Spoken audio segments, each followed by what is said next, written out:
This is the brief homily for the 2nd of August. Please read the readings before listening to the homily. These readings are radiant with the love of God pouring out of God for humanity. In that first reading, speaking through the prophet Isaiah, God expresses his longing to fill people with the gifts that bring them true and lasting happiness, to invite them to the banquet he prepares. There's a lament mixed in with it. Why spend your wages on what fails to satisfy? Here he is longing to lavish undying gifts on people, and instead they're going chasing after shoddy gifts that disappear the moment you grasp hold of them. The psalm is a song of joy, recognizing in the good things that come into people's lives an outpouring of the generous love of God, God's bounty for the human race. In the Gospel, Jesus has had the news that his cousin John the Baptist, the one so dear to him, has been beheaded in an act of petty-minded revenge, and the criminal will pay no price for it.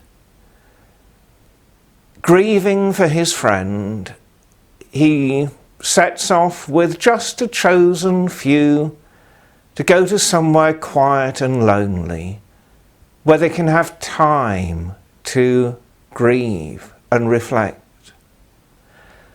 And as they approach, they see a vast crowd there.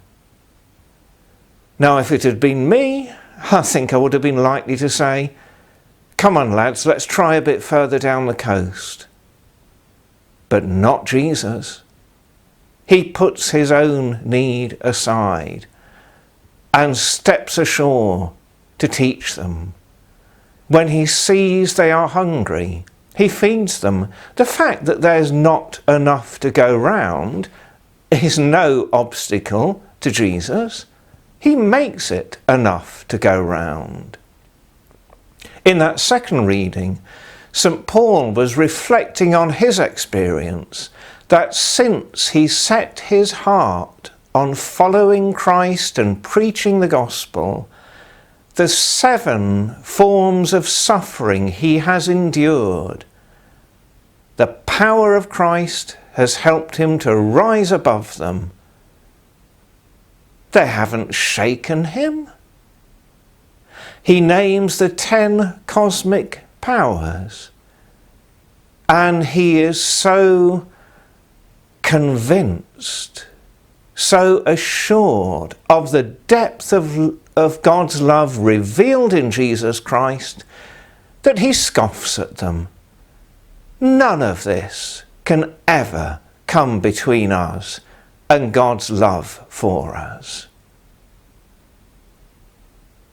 Today's readings bear reading again and again.